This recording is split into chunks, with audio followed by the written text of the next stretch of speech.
ಚಿತ್ರ ಮತ್ತೆ post phone ಈ ವಿಚಾರ ಕೇಳಿ ಯಶ್ ಅವರ ಅಭಿಮಾನಿಗಳಿಗೆ ಪದೇ ಪದೇ ಬೇಸರ ಆಗ್ತಾ ಇದೆ. ಇಲ್ಲಿ ಯಶ್ ಅವರು ನಿಜಕ್ಕೂ ಅವರ ಅಭಿಮಾನಿಗಳನ್ನ ಮರೆತು ಹೋದ್ರ?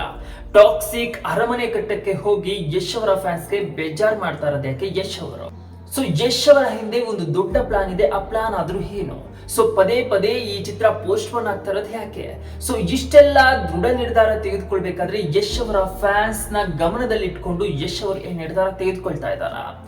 ಇಲ್ಲ ಏಕಚಿತ್ತವಾಗಿ ನಾನು ಅರಮನೆ ಕಟ್ಟಬೇಕು, ಅದನ್ನ ದೊಡ್ಡ ಮಟ್ಟಿಗೆ ಇನೋಗ್ರೇಷನ್ ಮಾಡಬೇಕು ಅನ್ನೋ ನಿಟ್ಟಿನಲ್ಲಿ ಅವರದೇ ಆದ ಸ್ವಂತವಾದ ನಿರ್ಧಾರವನ್ನು ತೆಗೆದುಕೊಳ್ತಾ ಇದ್ದಾರ? ಇಲ್ಲಿ ಯಶ್ ಅವರು ಯಶ್ ಅವರ ಫ್ಯಾನ್ಸ್ಗೆ ತಾಳ್ಮೆಯನ್ನ ಪರೀಕ್ಷೆ ಮಾಡ್ತಾ ಇದ್ದಾರ? ಇಲ್ಲಿ ಯಶ್ ಅವರ ಫ್ಯಾನ್ಸ್ ನಿಜಕ್ಕೂ ಗ್ರೇಟ್ ಅಂತ ಹೇಳ್ಬೇಕು. ಯಾಕಂದ್ರೆ ಒಂದ್ ಸರಿ ಅಲ್ಲ, ಎರಡ್ ಸರಿ ಅಲ್ಲ, ಪದೇ ಪದೇ ಯಶ್ ಅವರ ಟಾಕ್ಸಿಕ್ ಚಿತ್ರ ಪೋಸ್ಟ್ ಪೋನ್ ಆಗ್ತಾನೆ ಇದೆ. ಇದಕ್ಕೆಲ್ಲ ಕಾರಣ ಏನು? ಯಶ್ ಅವರ ಈ ನಿರ್ಧಾರದಿಂದ ಕನ್ನಡ ಇಂಡಸ್ಟ್ರಿಗೂ ಲಾಸ್ ಆಗ್ತಾ ಇದೆ, ಜೊತೆಗೆ ಅಭಿಮಾನಿಗಳ ನಿರಾಸೆನೂ ಕುಗ್ತಾ ಇದೆ. ಇದ್ರ ಜೊತೆಗೆ ಯಶ್ ಅವರ ದೊಡ್ಡ ಪ್ಲಾನ್ ಏನು ಅನ್ನೋದನ್ನ ಈ ವಿಡಿಯೋದಲ್ಲಿ ನೋಡೋಣ. ಅದಕ್ಕೂ ಮೊದಲು ನೀವು ಈ ಚಾನಲ್ ನ ಸಬ್ಸ್ಕ್ರೈಬ್ ಮಾಡ್ಕೊಂಡಿಲ್ಲ ಅಂದ್ರೆ ಈಗಲೇ ಸಬ್ಸ್ಕ್ರೈಬ್ ಮಾಡ್ಕೊಳ್ಳಿ. ಹಾಗೆ ಈ ವಿಡಿಯೋ ಇಷ್ಟ ಆದ್ರೆ ಮಾತ್ರ ಲೈಕ್ ಮಾಡ್ಕೊಳ್ಳಿ. ಗೈಸ್, ಟಾಕ್ಸಿಕ್ ಚಿತ್ರ ಈಗಾಗಲೇ ರಿಲೀಸ್ ಆಗಿ ದೊಡ್ಡ ಮಟ್ಟಿಗೆ ಯಶಸ್ಸನ್ನ ಕಂಡು ಬಾಕ್ಸ್ ಆಫೀಸ್ ಕಲೆಕ್ಷನ್ ಎಷ್ಟಾಗಿದೆ ಅನ್ನೋ ಲೆಕ್ಕದಲ್ಲಿ ನಾವೆಲ್ಲ ಇರಬೇಕಿತ್ತು. ಯಶ್ ಅವರ ಅಭಿಮಾನಿಗಳು ಕೂಡ ಥಿಯೇಟರ್ ಅಲ್ಲಿ ಹೋಗಿ ಹಬ್ಬ ಜಾತ್ರೆಯನ್ನ ಮಾಡಿ ಎಂಜಾಯ್ ಮಾಡಬಹುದಿತ್ತು. ಆದ್ರೆ ಅಂದುಕೊಂಡಂಗೆ ಏನೂ ಆಗ್ಲಿಲ್ಲ. ಮಾರ್ಚ್ 19ಕ್ಕೆ ಬರಬೇಕಾಗಿದ್ದ ಚಿತ್ರ ಜೂನ್ 4ಗೆ ರಿಲೀಸ್ ಆಗುತ್ತೆ ಅಂತ ಪೋಸ್ಟ್ ಪೋನ್ ಆಯ್ತು. ಇದು ಮೊದಲ ಬಾರಿ ಪೋಸ್ಟ್ ಪೋನ್ ಅಲ್ಲ, ಈ ಹಿಂದೆ 2 ಸರಿ ಆಲ್ರೆಡಿ ಪೋಸ್ಟ್ ಪೋನ್ ಮಾಡಿದ ಈ ಚಿತ್ರವನ್ನ. ಇನ್ನು ಮಾರ್ಚ್ 19 ಜೂನ್ 4ಗೆ ಪೋಸ್ಟ್ ಪೋನ್ ಆದ್ರೂ ಸಹ ಯಶ್ ಅವರ ಅಭಿಮಾನಿಗಳು ನಿರಾಸೆಗೊಳ್ಳದೆ ನಾವು ಯಶ್ ಅವರಿಗೆ ಸಪೋರ್ಟ್ ಮಾಡ್ತೀವಿ, ಯಶ್ ಅವರ ಕನಸು ದೊಡ್ಡದಾಗಿದೆ, ಆ ಕನಸಿಗೆ ನಾವು ಕೂಡ ಕೈ ಜೋಡಿಸ್ತೀವಿ ಅಂತ ಆ ಸಿನಿಮಾಗೆ ಸಪೋರ್ಟ್ ಮಾಡ್ತಾ ಯಶ್ ಅವರಿಗೆ ಸಪೋರ್ಟ್ ಮಾಡ್ತಾ ಕಾದು ಕುಳಿತಿದ್ರು ಜೂನ್ 4th. ಜೂನ್ 4th ಇನ್ನೇನು ನೆಕ್ಸ್ಟ್ ಮಂತ್ ಬಂದೇ ಬರುತ್ತೆ ಅನ್ನೋ ಸಮಯದಲ್ಲಿ ಈಗ ಮತ್ತೊಂದು ಅನೌನ್ಸ್ಮೆಂಟ್ ಆಗಿದೆ, ಜೂನ್ 4th ಸಿನಿಮಾ ಬರ್ತಾ ಇಲ್ಲ ಅಂತ. ಟಾಕ್ಸಿಕ್ ಜೂನ್ 4th ಬರುತ್ತೆ, ನಾವೆಲ್ಲ ಆ ರೀತಿ ಆಚರಣೆ ಮಾಡಬೇಕು, ಈ ರೀತಿ ಸಂಭ್ರಮ ಮಾಡಬೇಕು, ಜಾಮ್ ಜೂಮ್ ಅಬ್ಬರ ಮಾಡಬೇಕು ಅನ್ನೋ ನಿಟ್ಟಿನಲ್ಲಿ ಯಶ್ ಅವರ ಫ್ಯಾನ್ಸ್ ಕಾದುಕೊಳ್ತಿರ್ಬೇಕಾದ್ರೆ ಸಡನ್ ಆಗಿ ಯಶ್ ಅವರು ಜೂನ್ 4th ಸಿನಿಮಾ ಬರ್ತಿಲ್ಲ ಅಂತ ಮತ್ತೆ ಅನೌನ್ಸ್ ಮಾಡ್ತಾರೆ. ಈ ವಿಚಾರ ಕೇಳಿದಾಗ ಖಂಡಿತವಾಗ್ಲೂ ಯಶ್ ಅವರ ಫ್ಯಾನ್ಸ್ ಅಲ್ಲದೆ ಕನ್ನಡ ಸಿನಿಮಾ ಅಭಿಮಾನಿಗಳಿಗೂ ಬೇಸರ ಆಗೇ ಆಗುತ್ತೆ. ನಾವು ಇನ್ನೂ ಸಿನಿಮಾ ನೋಡಕ್ಕೆ ಇನ್ನು ಎಷ್ಟು ದಿನ ಕಾಯಬೇಕು ಅನ್ನೋ ಮನಸ್ಸಿಗೆ ಬರುತ್ತೆ. ಇದು ನಿಜಕ್ಕೂ ತಾಳ್ಮೆಯ ಪರೀಕ್ಷೆನೇ ಆಗಿದೆ ಯಶ್ ಅಭಿಮಾನಿಗಳಿಗೆ. ಟಾಕ್ಸಿಕ್ ಚಿತ್ರದ ರಿಲೀಸ್ ಡೇಟ್ ಅನೌನ್ಸ್ ಮಾಡಿ ಪದೇ ಪದೇ ಈ ರೀತಿ ಪೋಸ್ಟ್ ಪೋನ್ ಮಾಡೋದು ನೋಡಿ ಯಶ್ ಅವರ ಫ್ಯಾನ್ಸ್ ಗಳದೆ ಕನ್ನಡ ಇಂಡಸ್ಟ್ರಿಗೂ ಎಫೆಕ್ಟ್ ಆಗ್ತಿದೆ ಅನ್ನೋದು ಯಶ್ ಅವರು ಯಾಕೆ ಯೋಚನೆ ಮಾಡ್ತಾ ಇಲ್ಲ? ಅವರು ಸಿನಿಮಾ ಬಗ್ಗೆ ಮಾತ್ರ ಯೋಚನೆ ಮಾಡ್ತಾ ಇದ್ದಾರೆ. ಸಿನಿಮಾನ ದೊಡ್ಡ ಲೆವೆಲ್ಗೆ ರಿಲೀಸ್ ಮಾಡಬೇಕು ಅಂತಿದ್ದಾರೆ.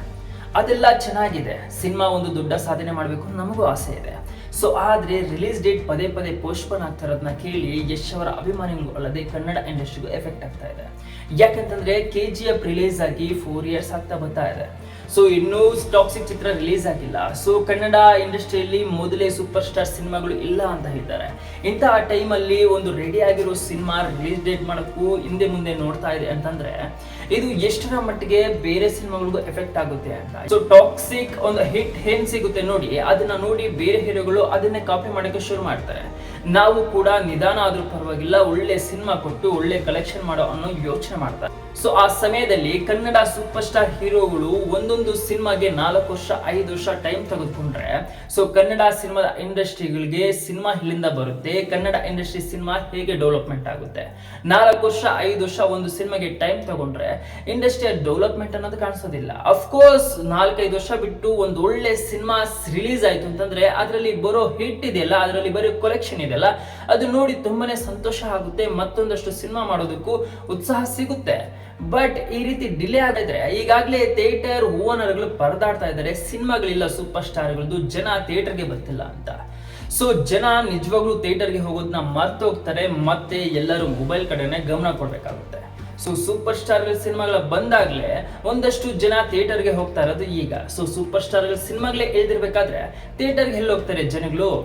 ಈಗ ಹೊಸಬರ್ದಾದ್ರೂ ಸಿನಿಮಾದ ಬಂದಿದ್ರೆ ಸಾಕು, ಬಿಡು ಅದು ಚೆನ್ನಾಗಿತ್ತು ಅಂದ್ರೆ ಮೊಬೈಲ್ ಅಲ್ಲಿ ಬಿಡ್ತಾರೆ, ಮೊಬೈಲ್ ಅಲ್ಲಿ ನೋಡ್ಕೊಳ್ಳೋಣ ಅನ್ನೋ ಕಾನ್ಸೆಪ್ಟ್ ಇದೆ ಎಲ್ಲರಿಗೂ. ಈಗಿರ್ಬೇಕಾದ್ರೆ ಜನ ಥಿಯೇಟರ್ಗೆ ಬರೋದು ಸೂಪರ್ ಸ್ಟಾರ್ ಸಿನಿಮಾಗಳಿಗೆ ಮಾತ್ರನೇ.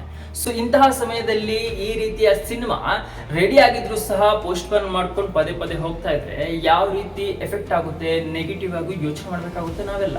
ಈಗೆಲ್ಲ ಎಫೆಕ್ಟ್ ಆಗ್ತಿರ್ಬೇಕಾದ್ರೆ ಟಾಕ್ಸಿಕ್ ಒಂದು ಚಿತ್ರಕ್ಕೆ 4 ವರ್ಷ ಟೈಮ್ ತೆಗೆದುಕೊಂಡು ಯಶ್ ಅವರು ಒಂದೊಳ್ಳೆ ಬಿರಿಯಾನಿ ಮಾಡಿ ಅದನ್ನೆಲ್ಲರಿಗೂ ಉಣಬಡಿಸಬೇಕು ಅನ್ನೋ ಯೋಚನೆಯಲ್ಲಿದ್ದಾರೆ ಯಶ್ ಅವರು. ಅದು ಗುಡ್ ಡಿಸಿಷನ್, ಬಟ್ ಅದರಿಂದ ನಷ್ಟನೂ ಇದೆ ಕನ್ನಡ ಇಂಡಸ್ಟ್ರಿಗೆ.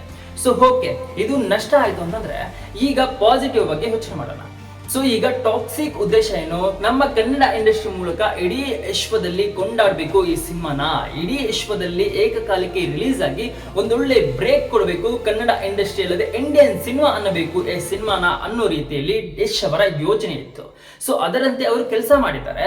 ಸೊ ಅದರಂತೆ ಅವರು ಡೇಟ್ ಅನ್ನ ಅನೌನ್ಸ್ ಮಾಡಿ ನಾವು ಒಳ್ಳೆ ಡೇಟ್ಗೆ ಬರೋಣ ಅಂತ ಅಂದ್ಬಿಟ್ಟು ಕಾಯ್ತಾ ಇದ್ರು. ಸೊ ಈಗ ಮತ್ತೆ ಪೋಸ್ಟ್ಪೋನ್ ಆಗಿದೆ. ಯಾಕೆ ಅಂತಂದ್ರೆ ಅದಕ್ಕೆ ಕಾರಣ cinema Khan. Yes, cinema Khan ನಲ್ಲಿ 9 ನಿಮಿಷದ ಪ್ರಿವ್ಯೂ ನೋಡಿದ ಅಲ್ಲಿನ ಜನರು, ಅಲ್ಲಿನ ಫೀಡ್ಬ್ಯಾಕ್ ಕೇಳಿ ಯಶ್ ಅವರ ಕಾನ್ಫಿಡೆಂಟ್ ಜಾಸ್ತಿ ಆಗಿದೆ. ಸೊ ಈ ಟಾಕ್ಸಿಕ್ ಚಿತ್ರದ ಕಾನ್ಫಿಡೆಂಟ್ ಯಾವಾಗ ಜಾಸ್ತಿ ಆಯಿತು, ಸೊ ಆಗ ಯಶ್ ಅವರ ಯೋಚನೆ ಸಹ ಬದಲಾಗಿದೆ. ಇದನ್ನ ಇನ್ನೂ ದೊಡ್ಡ ಮಟ್ಟಿಗೆ ತೆಗೆದುಕೊಂಡು ಹೋಗ್ಬೇಕು, ಇದನ್ನಿನ್ನು ದೊಡ್ಡ ಮಟ್ಟಿಗೆ ರೀಚ್ ಮಾಡಿಸ್ಬೇಕು ಅನ್ನೋ ನಿಟ್ಟಿನಲ್ಲಿ ಜೂನ್ 4 ಬರುವ ಸಿನಿಮಾನ ಪೋಸ್ಟ್ಪೋನ್ ಆಗ್ತಾರೆ. ಸೊ ಅದಿನ್ನೂ ಡೇಟ್ ಅನೌನ್ಸ್ ಆಗಿಲ್ಲ, ಯಾವಾಗ ಆಗ್ತಾರೆ ಅನ್ನೋದು ಗೊತ್ತಿಲ್ಲ. ಸೊ ಜೂನ್ 4 ಆಗಿರ್ಬೇಕಾದ್ರೆ ಇವರು ತುಂಬಾ ಬೇಸಿಕ್ಲಿ ರಜೆಗಳನ್ನ ಹುಡುಕ್ತಾ ಇರ್ಬೇಕಾದ್ರೆ ಮೇ ಬಿ ದಸರಾಗೆ ಹೋದ್ರು ಹೋಗ್ಬೋದು. ಈ ಸಿನಿಮಾ ದಸರಾದಲ್ಲಿ ಹಾಲಿಡೇಸ್ ರಜಾ ಸಿಗುತ್ತಲ್ವಾ, ಆ ಟೈಮಲ್ಲಿ ರಿಲೀಸ್ ಮಾಡ್ತೀನಿ ಅಂತಂದ್ರೂ ತಯಾರಿರ್ಬೋದು. ಸೊ ಹೀಗೆಲ್ಲ ಯೋಚನೆ ಮಾಡ್ತಿರ್ಬೇಕಾದ್ರೆ ಯಶ್ ಅವರು ದೊಡ್ಡ ಮಟ್ಟದಲ್ಲಿ ದೊಡ್ಡ ಯಶಸ್ಸನ್ನ ತೆಗೆದುಕೊಂಡು ಒಂದೊಳ್ಳೆ ಬ್ಲಾಕ್ ಬಸ್ಟರ್ ಕೊಡೋಣ, ಒಂದೊಳ್ಳೆ ಕಲೆಕ್ಷನ್ ಗಳಿಸಿ ಹಾಲಿವುಡ್ ರೇಂಜ್ಗೆ, ಹಾಲಿವುಡ್ಗೆ ಕಾಂಪಿಟೇಷನ್ ಕೊಡೋದಕ್ಕೆ ಯಶ್ ಅವರು ರೆಡಿ ಇದ್ದಾರೆ. ಸೊ ಅದಕ್ಕಾಗಿ ಸಿನಿಮಾನ ಪೋಸ್ಟ್ಪೋನ್ ಮಾಡ್ತಿದ್ದಾರೆ. ಸೊ ಇದರಿಂದ ಕನ್ನಡ ಇಂಡಸ್ಟ್ರಿ ಬೇರೆ ಲೆವೆಲ್ಗೆ ಹೋಗುತ್ತೆ, ಸೊ ಬೇರೆ ಲೆವೆಲ್ಗೆ ರೀಚ್ ಆಗುತ್ತೆ. ಸೊ ತುಂಬಾನೇ ಕಲೆಕ್ಷನ್ ಮಾಡುವ ಯೋಚನೆಯಲ್ಲೂ ಸಿನಿಮಾ ತಂಡ ಇದೆ. ಸೊ ಇವರು ಸಿನಿಮಾ ಬಗ್ಗೆ ಯೋಚನೆ ಮಾಡ್ತಾ ಸಿನಿಮಾದ ಇನ್ನೊಂದು ಲೆವೆಲ್ಗೆ ತೆಗೆದುಕೊಂಡು ಹೋಗೋದು ಒಳ್ಳೆ ನಿರ್ಧಾರನೇ. ಯಶ್ ಅವರ ನಿರ್ಧಾರಕ್ಕೆ ಅವರ ಅಭಿಮಾನಿಗಳು ಯಾವಾಗೂ ಸಪೋರ್ಟ್ ಇರ್ತಾರೆ. ಅದು ಇನ್ನಷ್ಟು ಲೇಟ್ ಆದ್ರೂ ಪರವಾಗಿಲ್ಲ, ನಾವು ಕಾಯ್ತೀವಿ ಅಂತ ಹೇಳ್ತಾರೆ. ಸೊ ಅದರಿಂದ ಎಫೆಕ್ಟ್ ಆಗೋ ನೆಗೆಟಿವ್ ಅನ್ನು ಸ್ವಲ್ಪ ಯಶ್ ಅವರು ಗಮನ ಕೊಡಬೇಕು. ಯಾಕಂತಂದ್ರೆ ಕನ್ನಡ ಇಂಡಸ್ಟ್ರಿಯಲ್ಲಿ ಸಿನಿಮಾಗಳು ಬರೆದಾಗಬಾರ್ದು. ಆ ರೀತಿ ಯೋಚನೆ ಮಾಡಿ ಸಿನಿಮಾ ತಂಡದವರು ಪ್ಲಾನ್ ಮಾಡ್ಕೊಂಡ್ರೆ ಕನ್ನಡ ಇಂಡಸ್ಟ್ರಿ ಇನ್ನೊಂದು ಲೆವೆಲ್ಗೆ ಹೋಗುತ್ತೆ. ಸೊ ಈ ರೀತಿ ಯೋಚನೆಯಿಂದ ಸ್ವಲ್ಪ ಕನ್ನಡ ಇಂಡಸ್ಟ್ರಿಯ ಸಿನಿಮಾಗಳಿಗೆ ಕಮ್ಮಿ ಆಗ್ಬೋದು ಅಂತ ನನ್ನ ಅನಿಸಿಕೆ. ಸಿನಿಮಾ ಬರುತ್ತೆ, ಓಕೆ, 4 ವರ್ಷ ಆದ್ಮೇಲೆ ಒಂದು ಸಿನಿಮಾ ಬರುತ್ತೆ, ಹಿಟ್ ಕೊಡುತ್ತೆ, ಬ್ಲಾಕ್ ಬಸ್ಟರ್ ಆಗುತ್ತೆ, ಒಳ್ಳೆ ಕಲೆಕ್ಷನ್ ಬರುತ್ತೆ. ಆದ್ರೆ ಸೂಪರ್ ಸ್ಟಾರ್ ಸಿನಿಮಾಗಳನ್ನ ನೋಡುವುದಕ್ಕೆ ಸಿಗುವುದಿಲ್ಲ. ನಾವು 4 ವರ್ಷ 5 ವರ್ಷ ಕಾಯ್ಬೇಕಾಗುತ್ತೆ. ಸೊ ಅದೇನೇ ಇತ್ತು ಅಂತಂದ್ರೂ ಈಗ ಯಶ್ ಅವರ ಪೋಸ್ಟ್ಪೋನ್ ಮಾಡಿದರೆ, ಆ ಡೇಟ್ ಅನೌನ್ಸ್ ಆಗಿಲ್ಲ, ಬೇಗ ಅನೌನ್ಸ್ಮೆಂಟ್ ಆಗಿ ಈ ಸಿನಿಮಾ ರಿಲೀಸ್ ಆಗಲಿ ಅಂತ ಕೇಳ್ಕೊಳ್ಳೋಣ. ಹಾಗೆ ಯಶ್ ಅವರ ಅಭಿಮಾನಿಗಳಿಗೆ ಯಶ್ ಅವರ ಮೇಲೆ ಅಪಾರವಾದ ನಂಬಿಕೆ, ಅಪಾರವಾದ ವಿಶ್ವಾಸ ಇದೆ. ಆ ವಿಶ್ವಾಸವನ್ನ ಯಶ್ ಅವರು ಉಳಿಸ್ಕೊಳ್ತಾರೆ ಅಂತ ನಾವು ಅಂದ್ಕೊಳ್ಳೋಣ.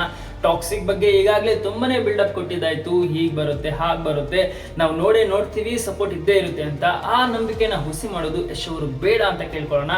ಸೊ ಟಾಕ್ಸಿಕ್ ನ ಯಶ್ ಅವರ ನಿರ್ಧಾರದಿಂದ ಇನ್ನೊಂದು ಲೆವೆಲ್ಗೆ ಹೋಗ್ತಾ ಇದೆ ಅನ್ನೋದು ಗೊತ್ತಾಗ್ತಾ ಇದೆ. ಆ ಲೆವೆಲ್ ನ ರೀಚ್ ಮಾಡಿ ಕನ್ನಡ ಇಂಡಸ್ಟ್ರಿ ಉನ್ನತ ಮಟ್ಟದಲ್ಲಿ ಹೋಗ್ಲಿ. ಆದ್ರೆ ನೆಕ್ಸ್ಟ್ ಬರೋ ಸಿನಿಮಾಗಳು ಇದೇ ರೀತಿ ಲೇಟ್ ಆಗೋದು ಬೇಡ ಅಂತ ಕೇಳ್ಕೊಳ್ಳೋಣ. ನೀವೇನಂತೀರಾ? ಟಾಕ್ಸಿಕ್ ಪೋಸ್ಟ್ಪೋನ್ ಆಗಿರೋದ್ರ ಬಗ್ಗೆ ಕಾಮೆಂಟ್ ಮಾಡಿ ತಿಳಿಸಿ. ಹಾಗೆ ಈ ವಿಡಿಯೋ ಇಷ್ಟ ಆದ್ರೆ ಲೈಕ್ ಮಾಡ್ಕೊಳ್ಳಿ, ಶೇರ್ ಮಾಡ್ಕೊಳ್ಳಿ, ಸಬ್ಸ್ಕ್ರೈಬ್ ಮಾಡ್ಕೊಳ್ಳಿ. ಮತ್ತೊಂದು ವಿಡಿಯೋದಲ್ಲಿ ಸಿಗುವೆ. ಬಾಯ್ ಬಾಯ್.